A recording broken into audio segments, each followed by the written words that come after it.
أعوذ بالله من الشيطان الرجيم بسم الله الرحمن الرحیم۔ مانگنا ہے اللہ سے تو آؤ پہلے اللہ کی تعریفیں کرنی ہیں، اس کے بعد اللہ رب العزت سے سوال کرنا ہے۔ تو اس سورت کا ایک نام ہے تعلیم المسئلہ۔ اس سورت کا 5واں خوبصورت نام ہے، صفاتی نام ہے سورۃ الشفاء۔ کیا ہے جی؟ سورۃ الشفاء، روحانی جسمانی بیماریوں کو دور کرنے والی سورت۔ روحانی بیماریوں کا بھی اس سورت میں علاج ہے، جسمانی بیماریوں کا بھی علاج۔ سورۃ الشفاء، ویسے تو پورا قرآن شفا ہے۔ وَنُنَزِّلُ مِنَ الْقُرْآنِ مَا هُوَ شفاء، فرمایا ہم نے قرآن جو اتارا ہے تو اس میں شفا ہی شفا ہے۔ روحانی بیماریاں جو دل کو لگ جاتی ہیں، کفر ہے، شرک ہے، نفاق ہے، کینہ ہے، بغض ہے، حسد ہے، عجب ہے، یہ ساری کی ساری دل کی بیماریاں ہیں اور یہ روحانی بیماریاں ہیں۔ فرمایا پورا قرآن دل کے روگ دور کرنے آیا ہے، دلوں کی بیماریوں کا علاج بن کر آیا ہے، اور قرآن مقدس میں بطور خاص سورۃ الفاتحہ، اس کا نام ہے سورۃ الشفاء۔ سورۃ الشفاء ہے۔ وَيَشْفِ صُدُورَ قَوْمٍ مُؤْمِنِينَ وَشِفَاءٌ لِمَا فِي الصُّدُورِ، سینوں کا ایکس رے ہے، سینوں کا ایکس رے ہے۔ دلوں میں سے ٹٹول ٹٹول کے یہ مبارک سورت روگ، بیماریاں اور میل کچیل کو دھو کر کے باہر نکال دیتی ہے، بشرطے کہ اس سورت کو پوری توجہ سے، محبت سے اور انتہائی بیداری کی حالت میں سیکھا جائے، سمجھا جائے اور اس کے مطابق یقین بنا لیا جائے تو اللہ رب العزت ساری روحانی بیماریاں ختم فرما دیتے ہیں۔ یہ علاج ہے، یہ لیبارٹری ہے، یہاں پرکھا جاتا ہے کون سی بیماری ہے، پتہ چل جاتا ہے۔ اگر سورہ فاتحہ والی لیبارٹری میں کوئی بندہ آئے، اپنے دل کو لے کر آئے تو سچے دل سے اگر آیا ہے تو بیمار دل لے کر آئے گا اور قلب سلیم لے کر جائے گا۔ سورۃ الشفاء۔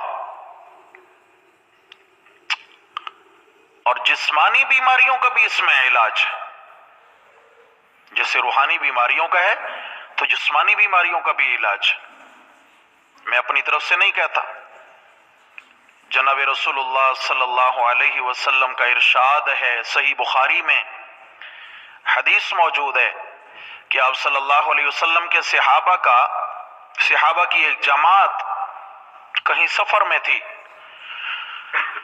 دور مدینہ سے تھے، یہودیوں کی بستی کے پاس سے ان کا گزر ہونے لگا تو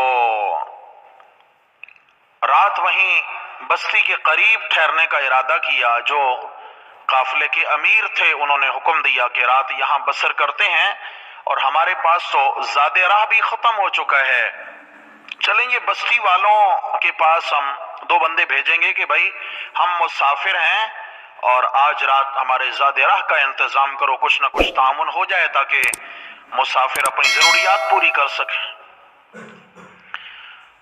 تو جب 2 لوگ اس بستی میں گئے تو بستی والوں کو پتہ چلا کہ یہ تو مدینہ سے آئے ہوئے لوگ ہیں اور محمد الرسول اللہ صلی اللہ علیہ وسلم کے غلام ہیں۔ تو ان یہودیوں نے آپ صلی اللہ علیہ وسلم کے صحابہ کی مہمانداری کرنے سے انکار کر دیا کہ ہم مسلمانوں کو اپنا مہمان نہیں بناتے، جاؤ۔ خیر صحابہ نے پھر سوال نہیں کیا، واپس آ گئے۔ رات کا ایک پہر تھا کہ اچانک بستی کی جانب سے چیخ و پکار کی آواز سنائی تھی۔ حدیث شریف میں ہے کہ لوگوں کے چیخنے چلانے کی آوازیں آنے لگی اور لوگ تیزی سے ان کی جانب آ رہے ہیں۔ یہ اٹھے کہ کیا ہے؟ تو لوگ پریشان ہیں اور کہتے ہیں کہ جی ہماری بستی کے جو سردار ہیں، یہودیوں کے سردار، ان کو کالے بچھو نے ڈسا ہے، یا ایک روایت میں کالے سانپ نے ڈسا ہے، ان کو بچھو ہے یا سانپ ہے، ڈس لیا ہے زہریلی موذی چیز نے، اور وہ تکلیف کی وجہ سے کرا رہے ہیں، ان کی جان پہ بن آئی ہے، قریب ہے کہ وہ مر جائیں، اتنا زہر کا شدید اثر ہے۔ آپ میں کوئی دم ڈالنے والا ہے تو مہربانی کرے ہمارے ساتھ چلے اور ہمارے سردار کو دم رکھے، ہو سکتا ہے اللہ اسے شفا دے دیں۔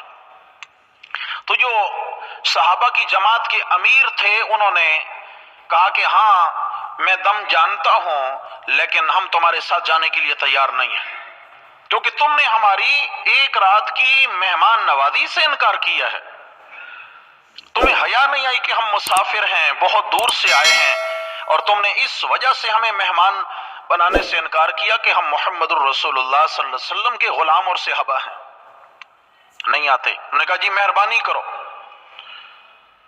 منت سماج پہ اتر آئے، تو انہوں نے فرمایا پھر میری ایک شرط ہے، دم تو ڈالوں گا مگر 40 بکریاں لوں گا۔ کتنی؟